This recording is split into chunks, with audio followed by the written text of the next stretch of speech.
Welcome to the Superintendent's Hangout, where we discuss topics in education, charter schools, life in general, and not necessarily in that order. I'm your host, Dr. Sciarretta. Come on in and hang out.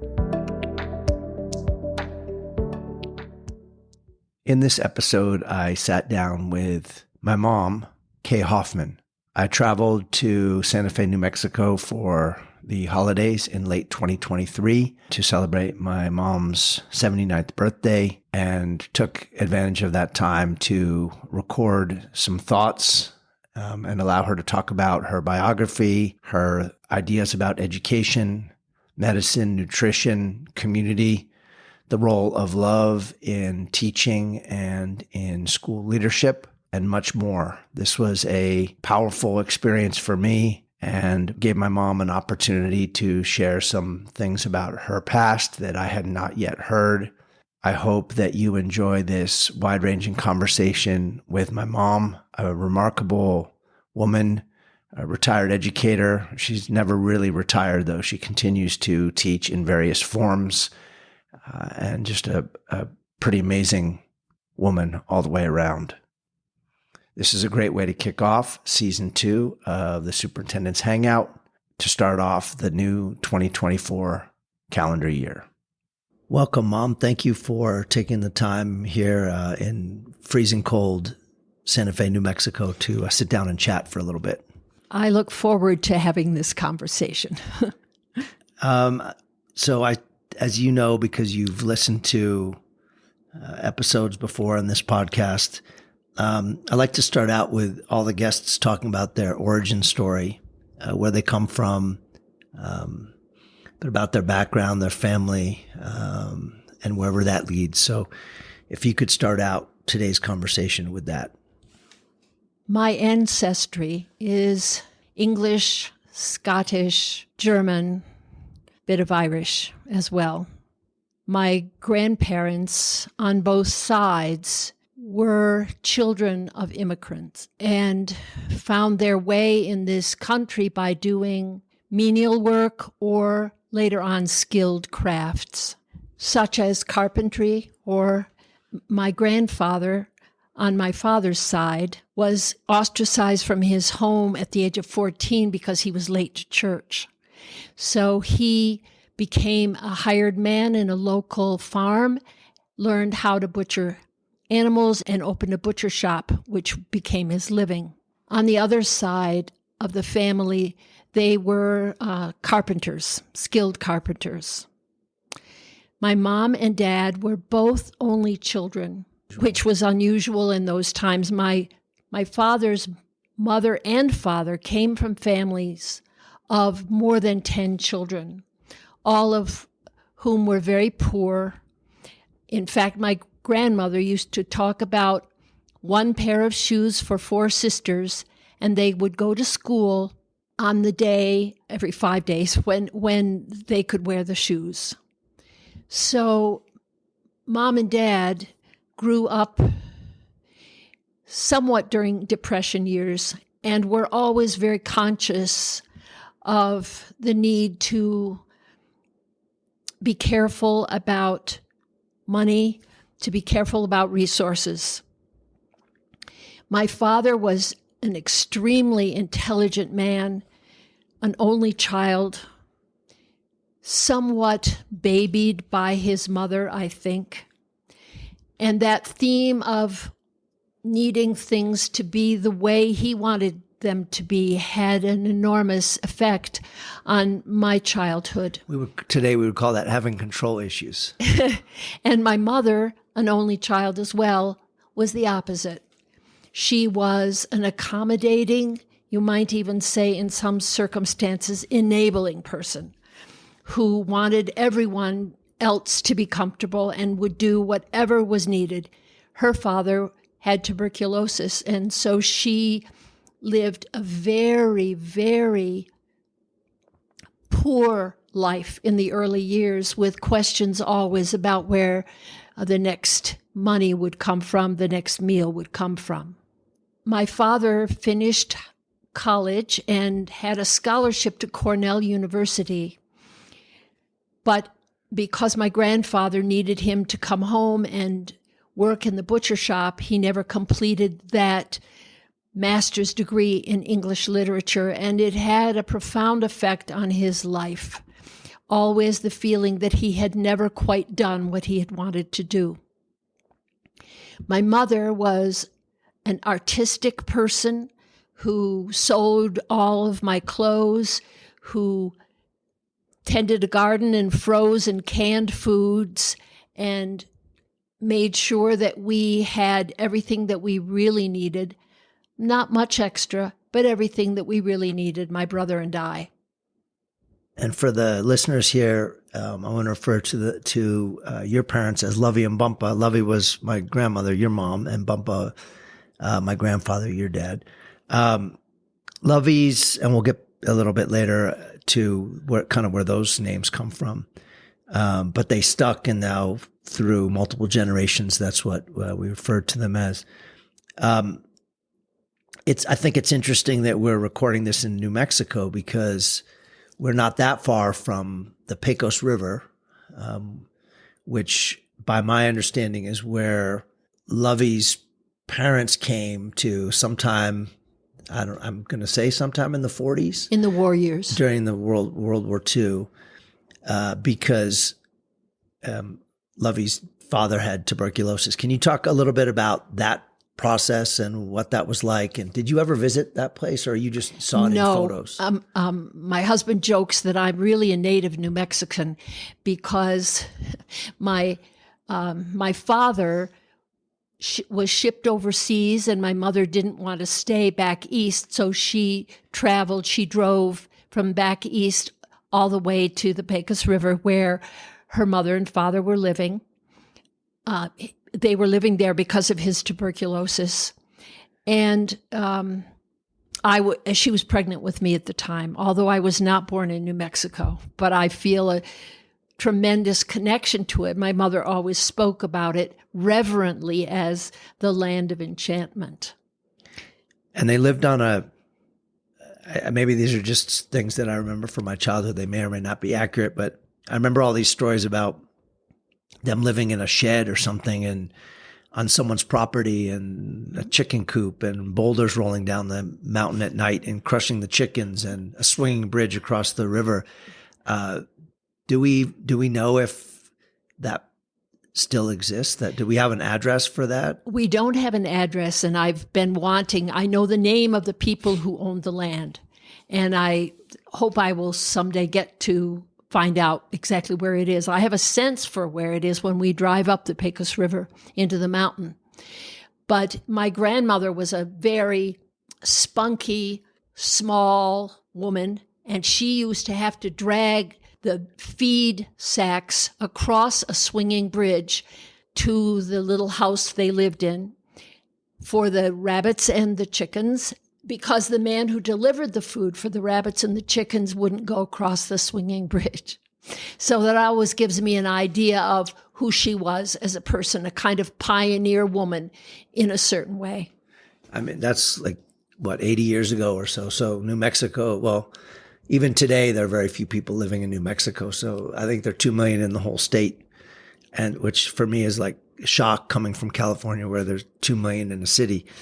It seems like nobody lives here, but at that time it must have been desolate. Yes. And really the frontier. Lovey probably drove part of the way on dirt roads coming across America, because that's before the interstate highway system was really where it is now. And when I was born, 2 women from the telegraph office rode horses up the canyon alongside the Pecos River to deliver the news to my grandparents.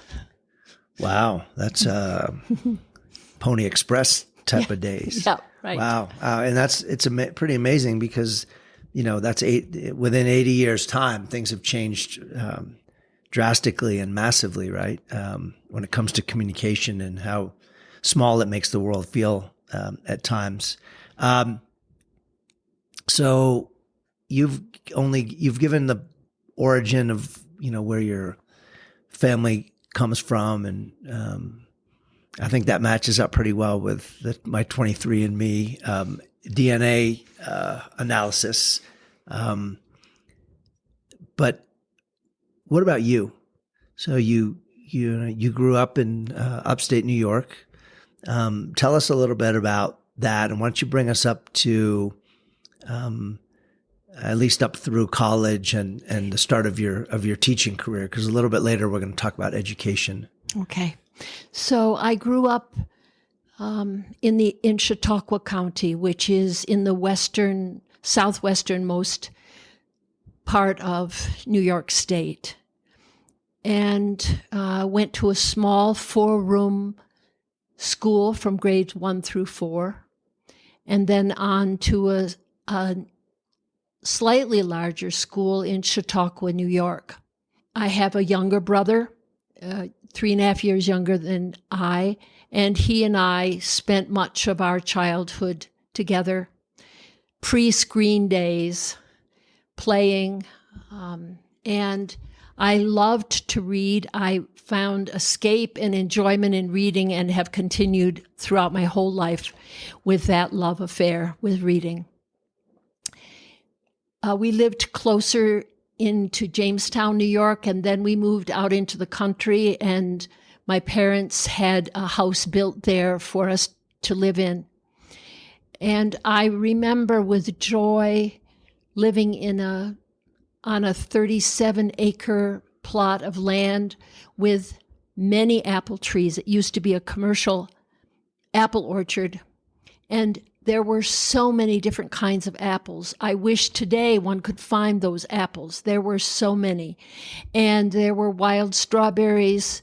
There was a pond. There were wild animals, obviously. It was in that way a very idyllic way for a young person to grow up. We grew most of our food, most of our vegetables ourselves, and we were somewhat isolated from neighbors. You couldn't see any neighbors from our house. I was a very good student, I would have to say. I was always very interested in learning, and I was chosen as valedictorian of my high school class. It wasn't an enormous school, so maybe that wasn't such an accomplishment, but at the time I thought it was. And I went on to study at the State University of New York at Albany, where I majored in English literature and French. And while my college years were uncomfortable from a social standpoint, because I just didn't match with the kinds of activities that were happening in the 60s in colleges. But I loved the learning part. I remember that my grandmother said to me before I went off to college, "Don't ever smoke any cigarette that doesn't have a label on it." I had no idea what she was talking about, and I went through 4 years of college without knowing what that meant. And you and Bill Clinton. I was in college from 1962 to 66, and everything changed. At first, when I was first there, girls were not allowed to wear pants. You had to wear skirts. We had a curfew. You had to be in by 11 o'clock at night. Otherwise, you were punished. By the time I graduated from college, you could wear blue jeans. You could wear pants. You didn't have to come in at 11 o'clock at night. Men could be on the floor. It was very different, a very different life. And as soon as I graduated, I got a job teaching French, first in summer school at my old alma mater school, and then after that in several different places where I taught French. And I loved working with young people. We had really active French clubs, and we did a lot of things together. The students were really responsive, and I really loved that. And in fact, in later years, there were a few times when I would get a phone call from somebody who would say, "Hello, do you know who this is?" And of course I didn't, because their voice had changed since then, and it was many years later. But they spoke about what an influence they had having had a relationship such as all of us had as student and teacher at that time. So that was very rewarding. And in 1970, I stopped teaching to give birth to my firstborn son, David.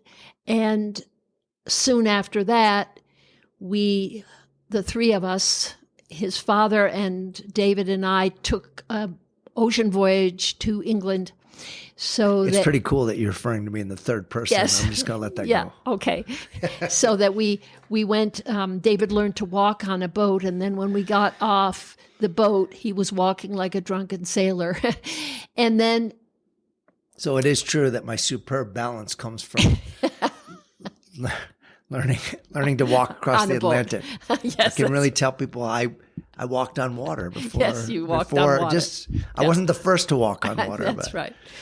And so we spent 2 years in England, in Sussex, where Roger Sciarretta went to training to become a Waldorf teacher. And I had my second child, and then we moved back to the States, and I had my two others. So David, Peter, Christopher, and Teresa, and that formed our family. So you touched on a lot of different things. I've made a list for today of just like keywords, almost like hashtags from things that I'm curious about growing up. Okay. And I'm going to throw out a couple of them, and you just speak to whatever comes to mind. Obviously, this podcast is fundamentally about education, but I don't think that many conversations we have in society stay away from education for too long. It's kind of the gravitational pull that most stuff comes back around to learning in some capacity, whether it's formal or informal. And so that's the beauty of this. So you just mentioned Waldorf education, and that my dad, Roger, was studying to be a Waldorf teacher in England. So that's my first hashtag, Waldorf education. Okay. Well, Waldorf education is now 100 years old. It had its beginning in Stuttgart, Germany in 1919. And it is meant to help the child to develop over the learning years in such a way that whatever materials are coming toward that person, whatever curriculum is coming toward, is answering the unspoken questions that are there in the development of the child. It is an education which depends greatly upon artistic expression, so that the child learns to express through the artistic, and later on to come to a relationship to those same things in a cognitive way. There are Waldorf schools all around the world in more than 35 countries, and it became for me, as a parent, first of all, it became for me a necessity that my children would have a chance to experience this education. And I was lucky that that was possible. I became a teacher. Roger, your father was a teacher as well, and that afforded us the possibility of having an education which I wish I had had, because I see capacities in all of you siblings, capacities for thinking, capacities for artistic expression, capacities of empathy, capacities of articulate expression, which I believe in many ways come from the education. So Waldorf education, my understanding is that the founder, Rudolf Steiner, or at least he was one of the founders, I guess the main proponent, spiritual scientist, right? Or from the late 1800s, early 1900s, and then started a school for the children of the Waldorf Astoria Waldorf cigarette factory. So started with people who were helping other people smoke. But in all seriousness, there's a spiritual underpinning of Waldorf education. And when you think about schools based on the teachings of individuals, right, Montessori and others, that have stayed around for decades, sometimes centuries, a century or more. How should education stay relevant? I mean, in your lifetime, you're going to be 80. You're in your 80th year now, and the world has changed. When you were born, there was a telegraph being carried by a horse or something, and so here we are, 80 years later, and my child and certainly my grandkids won't know a world without phones and maybe chips embedded in their, who knows, right? Like we may be by that time living on other planets. Like it's possible. So how does education with its basis in early 1900s stay relevant in today's world? The most important tool for relevancy in education is the observation of the child.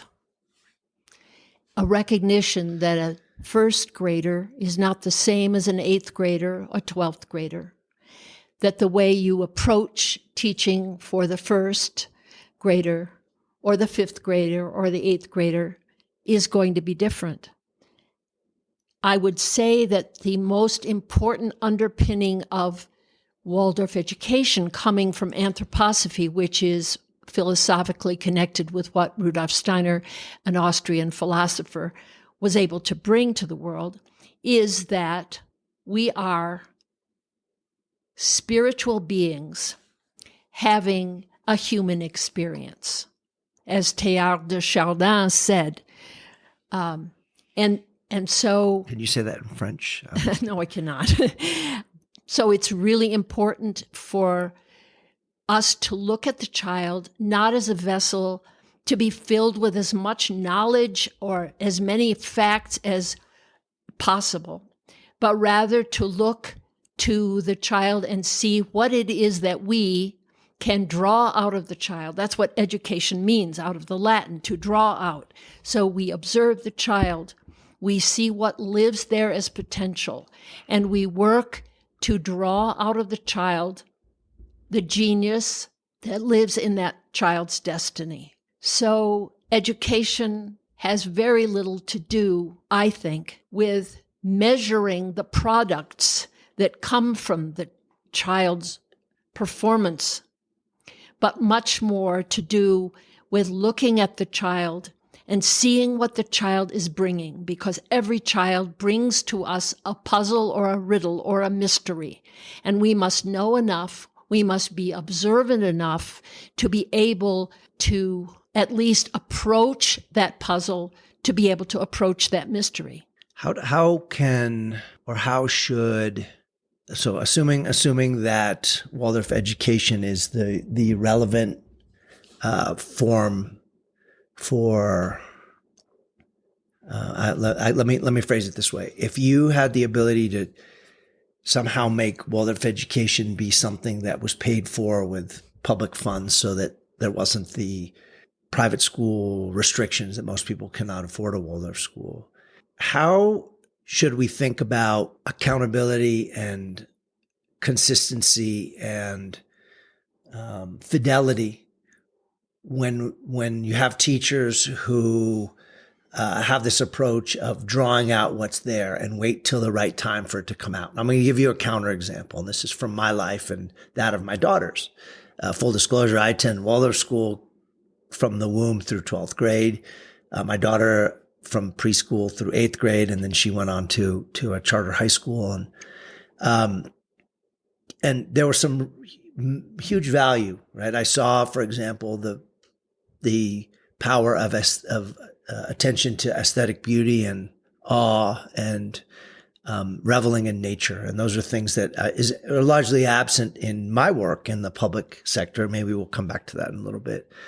But what I also saw was at times that this idea of, well, this is Waldorf, so it's different, was used as an excuse and a foil for kids actually not being taught things. So my daughter left her school and went on to high school. And this is a kid whose report cards had always been stellar. And she gets to high school, and the level of math, for example, that they were doing, she needed a lot of support to get that up to speed. I think she talked about this on another podcast.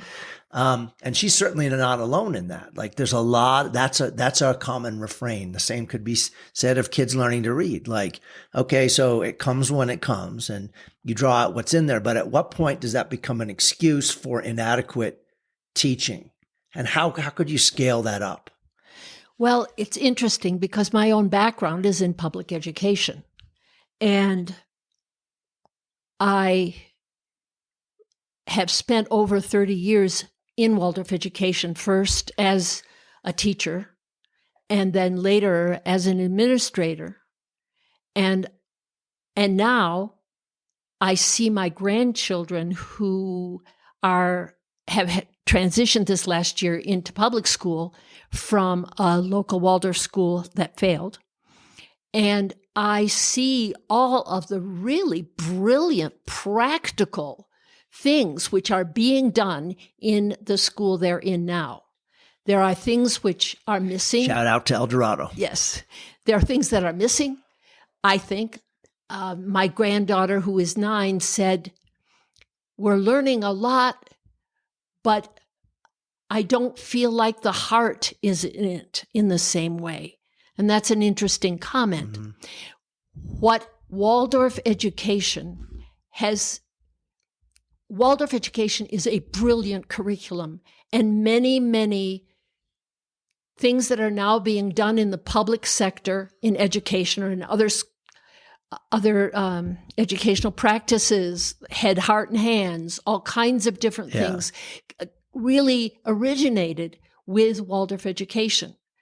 However, most Waldorf schools that I have been acquainted with in this country are not yet implementing, in all seriousness, the completeness of the Waldorf curriculum that was originally given. For example, the mathematical curriculum is so far ahead of what is being done in Waldorf schools.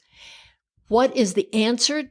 What is the problem? There are two in my way of thinking. First of all, that the people who go into the trainings to become Waldorf teachers need to already be expert in reading, in writing, in doing mathematics, in an understanding of the human being, in an understanding of the scientific world, in an understanding of the educational systems that are in use in this country, at least in this country, before they step into training institutions where they learn about the particulars of Waldorf education, what stands behind it, and develop, if they don't already have it within their souls, develop an artistic way of working with children so that the children feel that they're being seen and nurtured.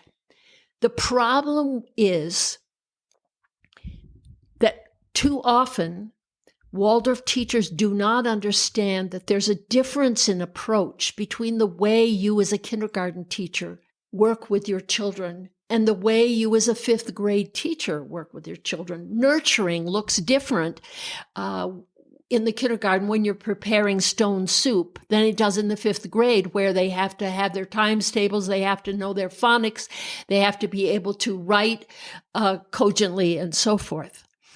And a lack of understanding or lack of deep enough understanding of the different roles or the different approaches that teachers have to have at the different stages, I think has been a downfall. The other question, which lives so much everywhere in human beings, is how much freedom does one have and how much does one need to adhere to form? And the people who have gravitated toward Waldorf education have in many ways been the people who wanted freedom and resisted the forms which they felt restricted them in their own educations. And that has led to some, I think, enormous failures, mostly in the administrative area and in the area of accountability for teachers. So that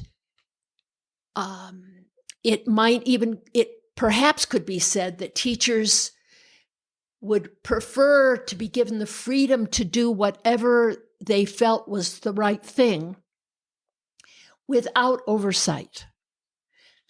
And that doesn't work. There has to be freedom in the cultural sphere in order to have the ideas and to put forth what seems to be intuitively the best thing. But there also has to be a sphere in which there are certain expectations that have to be met, and they can't be ignored without a weakening of what the students are receiving. The administrative area of Waldorf schools has been, in many ways, a disastrous one because of this resistance to form. Also, I would say, and I think I was like this too, in a feeling that Waldorf education was everything and I could just live in that cocoon, whereas I've learned later on that there's so much wisdom and in the practical life of schools that Waldorf teachers, Waldorf administrators could learn from, but resist learning from because they see it as filled with materialism or filled with form without freedom. And I think that is also a fallacy in judgment, which has had results that have been disastrous. So if I were the fairy godmother in my later years and could wave a wand across education in general, I would be saying, have form, but don't let the form become rigid, so rigid that life cannot breathe in it.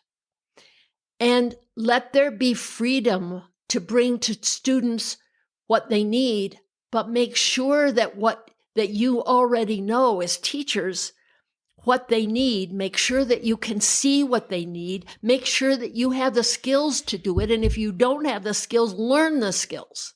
Because without that, you are doing damage. And no child, whether they're in a Waldorf school or any other school, deserves to be limited by their education. So you touched on a lot of different themes, and I'm gonna kind of jump around. Maybe we'll come back to the form versus freedom tension a little bit later in here. But another hashtag, the threefold community. So before you answer that, just for listeners, we were raised in a community that was oriented around a Waldorf school and then also some other entities in the community. And I just want to hear your perspective on the threefold community, and I'll share some of mine. Well, first of all, to say the threefold community, which is an anthroposophical community founded by those who, early in the 20th century who wanted to have a place where they could live together, not all together in the same houses, but build houses and live in a community where they could enjoy conferences, enjoy activities, enjoy studying, and in fact, participate in the founding of a Waldorf education. It's interesting that most of the people who were in the founding years were people without children, but they believed so strongly in Waldorf education that they wanted to give their resources and their efforts toward the starting of a school for other people's children, which is an interesting, selfless way of looking at it. And obviously that community has grown over the years in ways that one might not have imagined before, into a community which supports a school of eurythmy, which is a form of movement done to the spoken word and music and is taught in the Waldorf school, as well as used therapeutically. A Waldorf training institution, a biodynamic farming program, a fellowship community, which is close by, which is a community for the care of the elder person. It gave you, my children, the freedom of being able to get on your bike and ride up and down the street and go through the woods and go fishing in the stream, and know that if there was any problem, you could go to this house or this house and it would be safe. And still, a community is made up of people. There are people who share more and there are people who share less. There are people who are more balanced and people who are less balanced. And people doing things for the right reasons, maybe not all doing things for the right reasons. It's human beings. But I felt as a parent that it was really as wholesome a place for my children to grow up in as any I could think of. And I'm grateful for that. Most of my concentration, and theirs as well, was around the school and the activities of the school. And the threefold community, the name threefold, refers to an idea of Rudolf Steiner's of the social life of the human being, based actually on the three tenets of the French Revolution: liberté, égalité, humanité, so that we are free in our cultural, spiritual life. We are free in the world of ideas. Nobody can take that from us. We have them. People may try, but we have that. We're free in that area. And then there's the area of égalité, which is equality, and that's the area of the rights. So you and I have the same rights. We may come from different circumstances, but we have the same rights. And then the other one is fraternité. I'm sorry, it wasn't humanité, it was fraternité. And that is the area of brotherhood, and that's the economic sphere. And the idea in the economic sphere is that I do what I can to serve your needs. You do what you can in order to serve my needs. And there is nowhere in the world, as far as I know, that those concepts have been brought to complete fruition. However, there are little sparks of it which you can see in the threefold community and which you can see in other communities around the world. That was a lot there about the community. Obviously, you mentioned a little bit about fundamentally it's made up of human beings. And, my experience of threefold was a tension between that safety, as you mentioned, and then fear of anything that was not of that community. So it could be a kid who went to the public school that was half a mile away, that somehow, and this might have been my imagining it as a kid, but they were somehow painted as being, either dangerous or, soulless or whatever. Or it could be riding your bike beyond the confines of the community into a neighborhood that didn't subscribe to the threefold social order.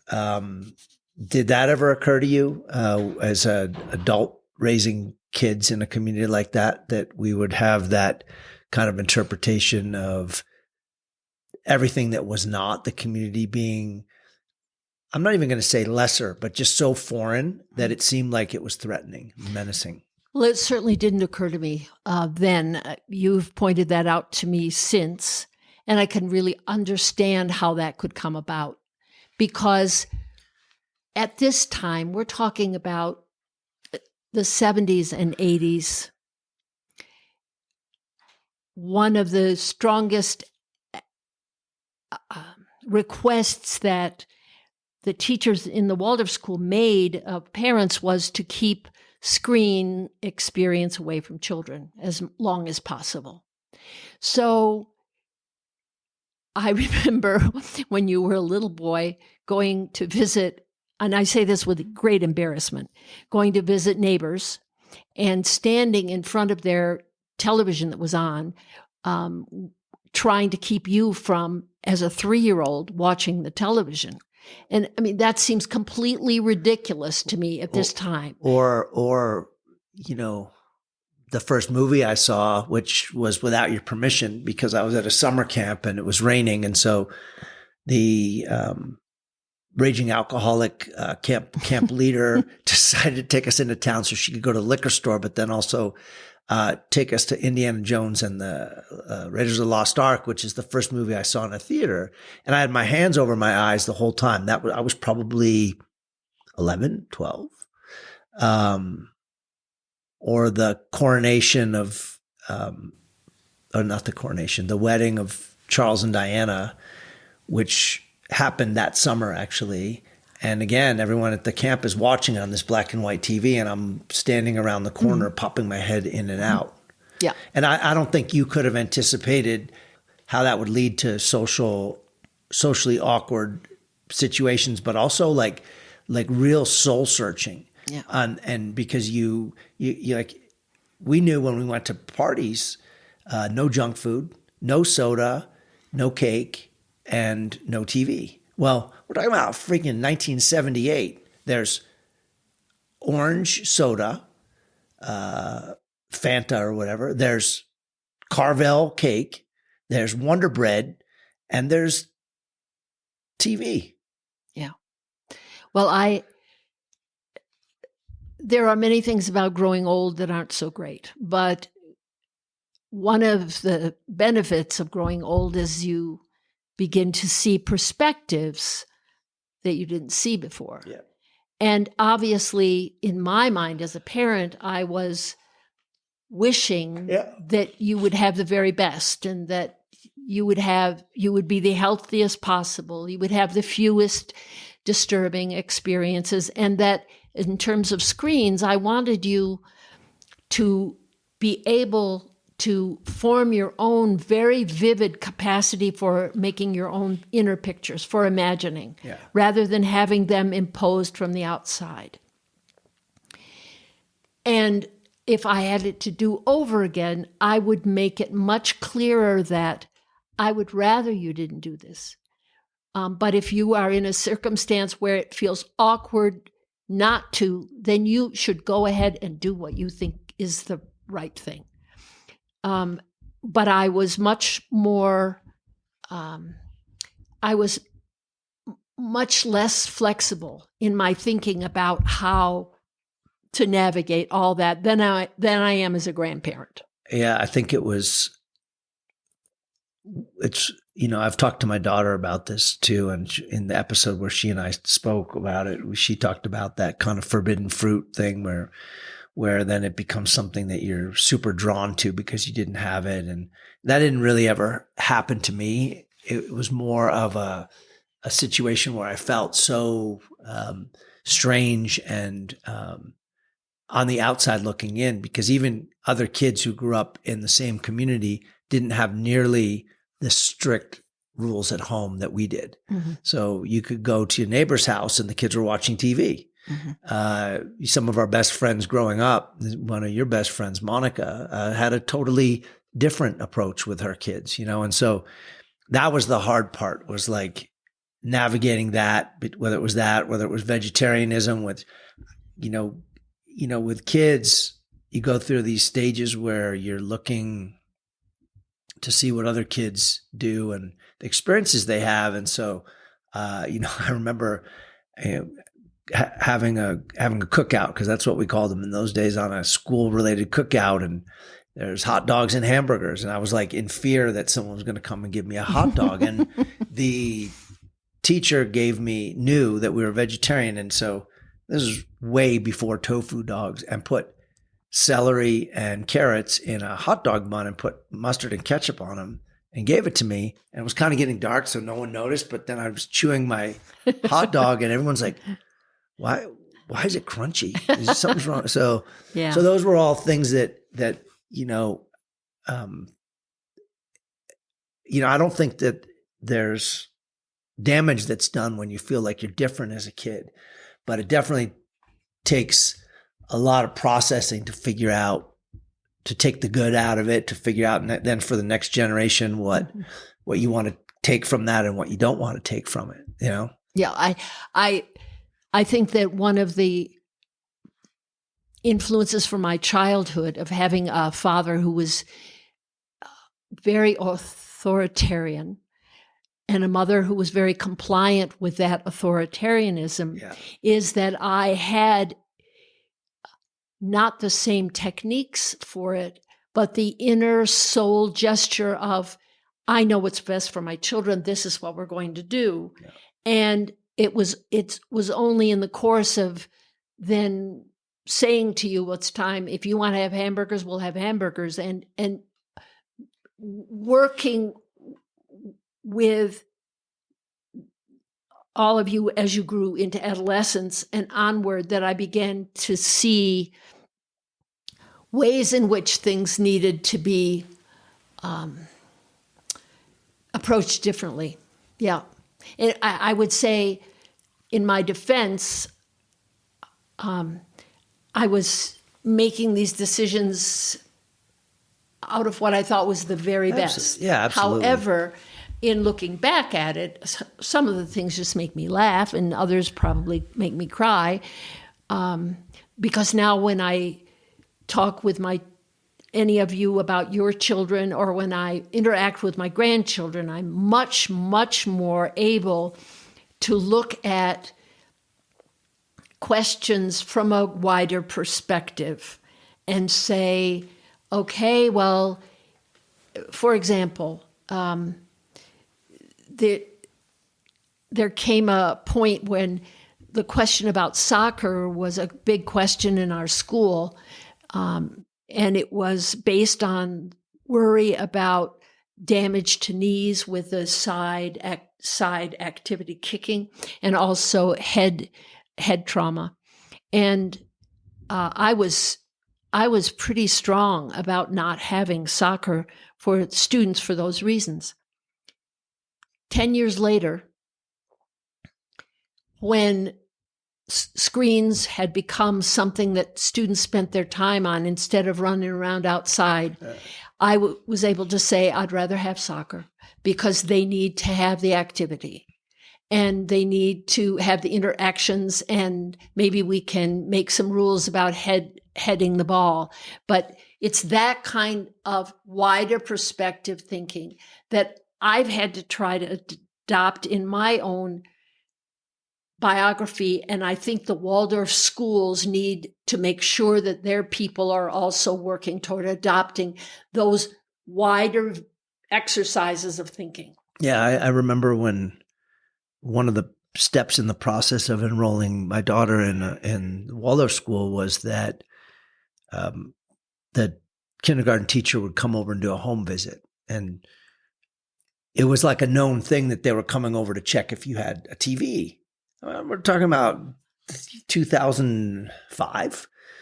And I remember, families talking about how they would, should you just put a cloth over your TV when Miss So-and-so comes to the house, or should you take the TV and put it in another room? And now when I think about it, it just seems almost a fool's errand, because kids in first grade, Waldorf or not, or have access to cell phones, iPads. You go to the gas station, there's it's so. Times are different now, though, too. They're different. It was much easier in your day when you were young to lessen the influence of these things. Now I see with my grandchildren, it's absolutely a fool's errand. And Right. you instead, you have to look to ways to counteract rather than to deny. You have to think about ways to keep exposure to nature, to other activities, to make sure that there's a lot of social interaction, Right. that people are learning the right cues and how to be with one another. But I guess that's why we incarnate, so we can learn. Well, and you've lived through an interesting span. In some ways, I often think about like Lovey and Bumpa. So Bumpa was born in 1910, and so he lived to 1993, right? So 83 years old or so. And so he was born before World War I and died when just at the dawn, although I don't think he really realized it, but just at the dawn of the internet as we knew it. Like Right.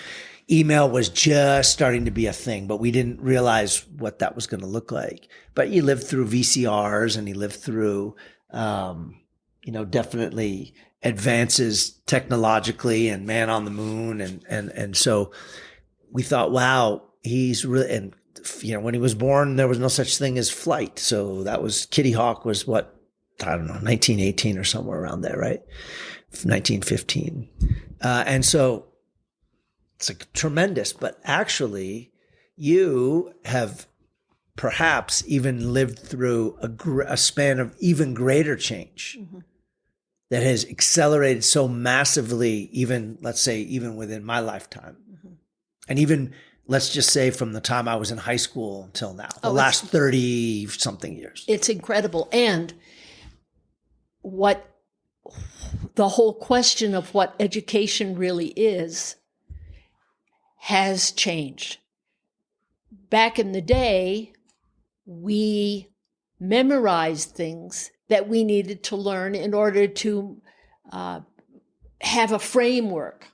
And today we just ask Google or Siri. Right. And today, what seems to be the imperative in regard to education is to somehow teach people to think for themselves, to discern truth from falsity, and to develop enough imaginative capacities so that they can have real empathy for other human beings. And that's a different order from what was being taught to me when I was sitting in my little four-room schoolhouse. Yeah, it's quite I think we may actually be facing a time when we will look back on the start of screens in kids' lives and look at certain behavior patterns that are a result of that.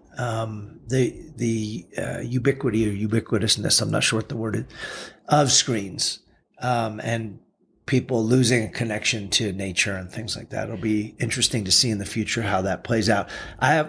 You've been very generous with your time, but I do have a couple more things I want to ask you about, Mom. Could I just interject something that Yeah. I say I think is really important? And I've noticed that the capacity for self-direction and willed activity in young people has decreased over the years of screens, over the years where everything seems to be at one's fingertips. And that's another element of education that we really are going to have to address. How do we ignite the motivation to do the hard things? So that's... And also to realize that those things are at our fingertips because someone actually did the hard thing and is still doing the hard thing. So for every one creator in the tech space and someone who's thinking of ideas and building a company or whatever it is and a product around that, there's millions and millions of end users, right, who just don't think about how it works. But that work is still going on, right? It's just that, we don't even think about what's under the hood as we log into an app. One of the things that I'm most grateful for, and I joke about it because people asked me how I got into podcasting, and in the last episode 50 of season 1, I talk a little bit more about this, but I remember asking you if I could have a radio. I was like, I don't know, I was probably like 25 years old. You were in 6th grade. I was in 6th grade, and you said, I think it's time, but you will have to build it yourself. And so Bumpa took me to Radio Shack, which was a thing back then, and we bought a crystal radio kit. And he and I put this thing together, and I learned at a basic level how this thing worked. And, I remember he soldered the things together, and he taught me how to do that. And that's how I actually started to listen to the radio. It had baseball games, right? Baseball Yankee games. games. And it had an earpiece. It only got AM radio, and it was very, very basic. But at least I understood and had an appreciation for kind of what was happening under the hood. I think that's, there are hard things still going on. To start a company, to think of a new product, to think of an app, to, all of these, things come. Whoever started Uber Eats or Uber or whatever it is, like that's a lot of hard work and a lot of thinking, a lot of technical challenges to overcome. The challenge, I think, for raising our kids is how can we get them to see that and what the possibilities are, and that also that there's value in doing hard things like going out and going for a 5-mile run. That's cliched and cheesy, but it's true. JFK said we went to the moon not because it was easy, but because it was hard. Mm-hmm. Yeah. And so how, like, the open question, the rhetorical question is, how do we educate for the next 50 years or 100 years where it's very likely that the world of work will change so drastically that the average person may not even need to work, certainly won't need to work 40 hours. They might not need to work at all. So we may be coming into this area, this time of universal, what's it called? The universal income, where everyone earns kind of enough, they just get paid even if they're not working. I know there's some proposals around that were in the last election cycle. We're not there yet, but with AI taking on huge chunks of work, I think we're going to see a time when, and it's going to be big social turmoil and upheaval, right? Is how do you find value in your daily life, now knowing you don't have to go and put 8 hours in an office remotely, or in person rather. We even saw it now during COVID, right? That the technology, Zoom, it would be no big deal for me to text you and say, Mom, can we do a Zoom call? That's not a big deal at all. But 5 years ago, you wouldn't even know what that was. And I wouldn't maybe know what it was. That's opened up. I've interviewed guests from all around the world on this show, and it's simple, it's seamless. So it's very interesting.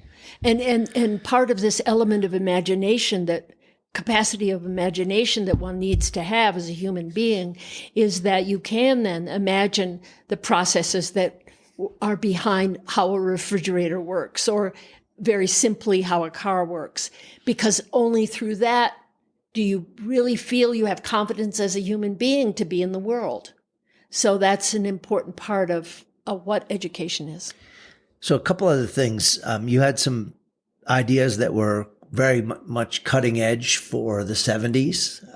And now, some of them are born out in big successful companies that are multi-billion-dollar companies. So tell me about the organic food co-op and what the start of that was.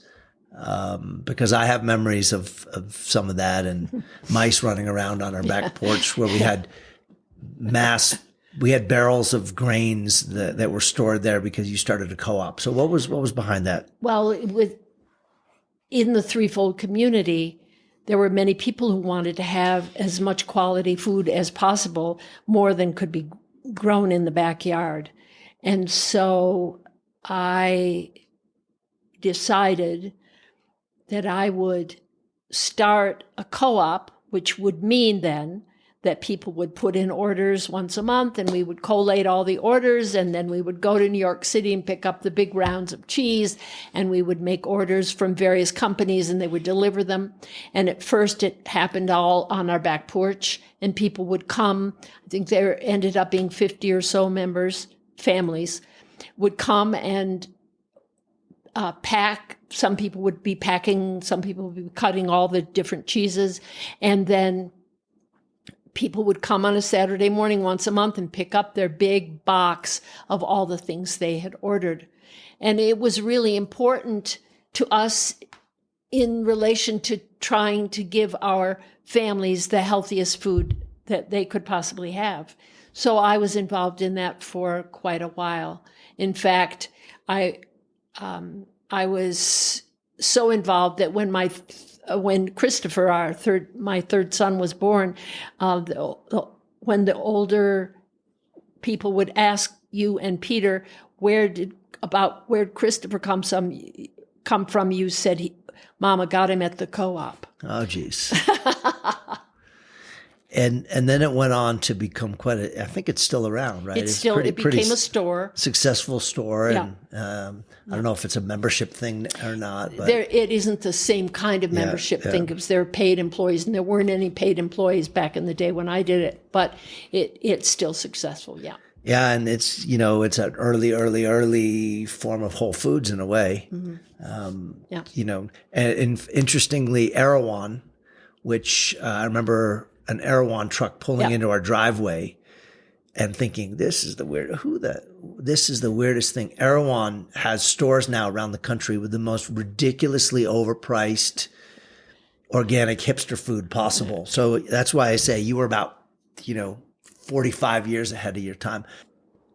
Okay, I want to pull some of the threads together. You've mentioned growing older. Tomorrow's your 79th birthday. So as of tomorrow, you'll be entering into your 80th year. So we've had a kind of a conversation about different parts of your life and experiences. And you mentioned something about growing older and that not all parts of it are positive, but some things are. Originally, when the impetus for today is really that you had mentioned to me about a year ago, hey, at some point I want to do a podcast about what it's like to grow old. I was like, I don't know how uplifting that is, but that's certainly part of it. So what do you want to share about your reflections on that? And I'll leave it there. I remember hearing an interview with Laura Linney, the actress, someone asking her if she regretted growing older, and she said, no, when I think of all of my friends who never had that opportunity. Yeah, so it's better than the alternative, is what they say, right? So, and the French saying, if youth would, and if old age could. So it obviously, one looks back on a life and regrets many things. And one looks back on a life and is grateful for many things. Without, I don't want to put you too much on the spot, but what's your biggest regret? And then we'll go to the thing that you're most grateful for. I think the biggest regret is at various times not being able to overcome myself. Not be able to transform enough to make the steps that were necessary. I mean, being an administrator, as you know, and I had an experience, although not as extensive as yours and not as profound as yours, but of being an administrator and wanting to do the very best at that and doing some good things and wishing I hadn't done other things. So it's always a question of trying to keep up with the necessity for change and development, I think, is the regret, that one can't always do that. Or I couldn't always do that. Maybe other people can, but I couldn't always. Gratitude for a life that gave me areas of study and insight that have kept me from despair, and gratitude for my children and my family, my extended family, my friends, who have shown me so much about what the world really means and what caring and kindness really mean in the world. And as I grow old, there is, of course, a very definite horizon which grows closer and closer. How to cross the threshold?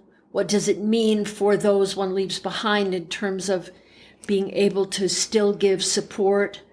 What does it mean to be able to face one's own karma and learn and look toward the possibility of redoing and redeeming? One of the hardest things about growing old has been that one becomes invisible. In gatherings of younger people without any other older people around, the younger people are actively involved, conversing, having ideas and thoughts, and the older person is sitting and listening.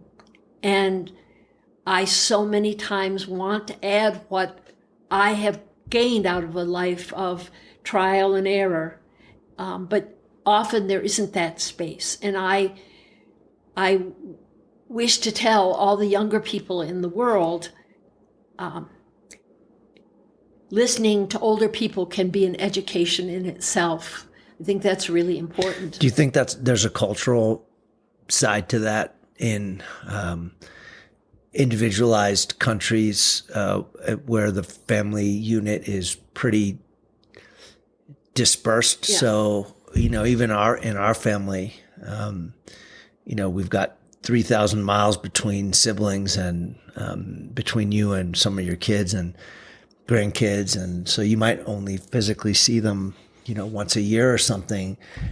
We don't have multi-generational living arrangements, for example, in a way that a lot of other cultures have and still have been able to preserve that. Do you think that's part of the fact that it's just kind of like survival of the fittest when people are talking, and so energy is just whoever has the most energy wins in the short term? Well, I'm sure that's part of it.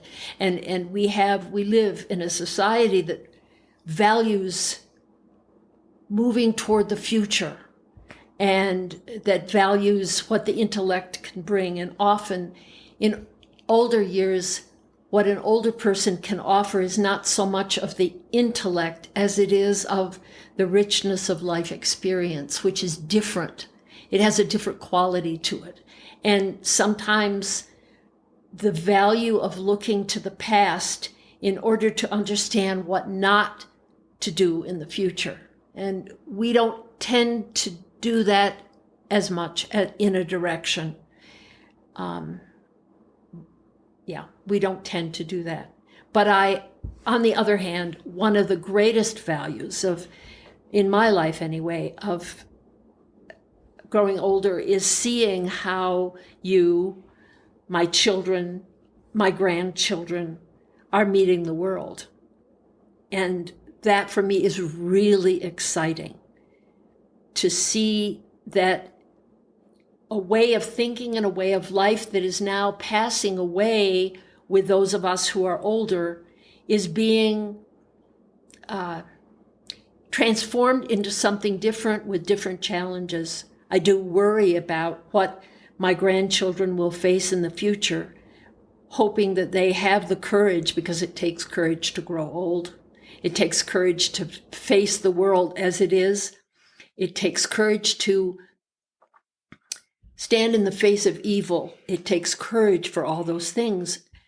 And I hope that that is there and that I can help with that even as I'm across the threshold.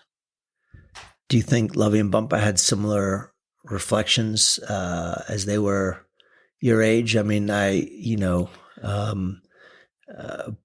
kind of thinking back on my last interactions with both of them. They were, 79, 80, 81, 82. And do you think they had similar experiences? Did they talk to you about what it was like to grow old, or you were in the midst of parenting young kids and so the beat just went on? I think I read an interview that my mother had. Someone interviewed her at the fellowship community, and it was a really. But did they have tens of listeners like this? And it was a wonderful interview, and she talked about how important her belief in the power of the spiritual world was, and I share that. My father didn't talk about these things. He may well have thought about them. He didn't talk about them. Yeah. But I do remember one thing, and it gives a different face to the actual experience of dying. And that is that my father had been having exercises in curative eurythmy as he became more and more ill with lymphoma. And one of the exercises that the teacher was doing with him was to drawing his hands from above his head slowly down toward his heart, to find his heart. And the night that he was dying, this very bright intellectual man for whom reason and thought were so important, the gestures that he was making were drawing toward his heart. And I think in education as well as in life, that's what we have to do. Do you think that the 80 of today is not the 80 of 30 years ago? Well, I'm luckier than my parents in terms of their health, that I'm more mobile, I'm more able to get around. You can still drive. I can still drive. In quotations. I can still. You can drive in Santa Fe. I can still operate. I can do all my household chores. I can help out around. You can volunteer and stay active. Do things. And that wasn't possible by then for my parents, either of them, right? For either of them. So, and that. You think that was a reflection of just the times in which they lived, and or it was just the luck of what happened? It's probably a destiny question. And for me, when I look now at what can you do as an 80-year-old person in the world? You're no longer working. You're no longer on a daily basis interacting in such a way that you could actually make a difference. But you can make a difference. But you can make a difference. And if what Rudolf Steiner says is true, that thoughts are as real and potent in the world as actions, then I can work on intensifying the positivity and accuracy of my thinking, while also helping my grandchildren with their homework. That's good stuff right there. Of a life well lived. I'm going to ask you a hypothetical question in a minute, but is there anything that we didn't touch on today that you would like to add as a coda to today's conversation? Well, since this podcast centers around the question of education, and education happens in the home, and it happens in a school, and it happens throughout life, given the experiences one faces, it has really begun to be for me that as educators, either as parents, as educators, as friends, as educators, as teachers, or even as administrators, as examples, the one most important thing, strangely enough, is love. Not in a sentimental way at all, but a respect and appreciation for the existence of the other human being. That's a good place that's a good coda for today's conversation. My hypothetical is this. You have the chance to design a bumper sticker for your Prius, your zippy Prius. that you've had for a long time and is still holding up well. Shout out to Toyota. What does your see? This is the real life aspect of this podcast. Phones ring, cats meow, and people send text messages. But what does your bumper sticker say to the world about what you find important in the world? Be grateful, be willing to work hard, be willing to learn, be compassionate. It's a very long bumper sticker. That's a great place to end today's conversation, Mom. I want to thank you. This has been a great kind of journey through history and a great way to kick off season 2 of the podcast. So thank you for your time today. Thank you, my dear son. Good. She didn't even refer to me in the third person. Thank you for listening to the Superintendent's Hangout. You can follow me on Twitter at DVS1970. Please be sure to share this show with friends and family on social media and in the real world. Thank you to Brad Bacayal for editing and production assistance, and to Tina Royster for scheduling and logistics. Thanks for hanging out, and have a great day.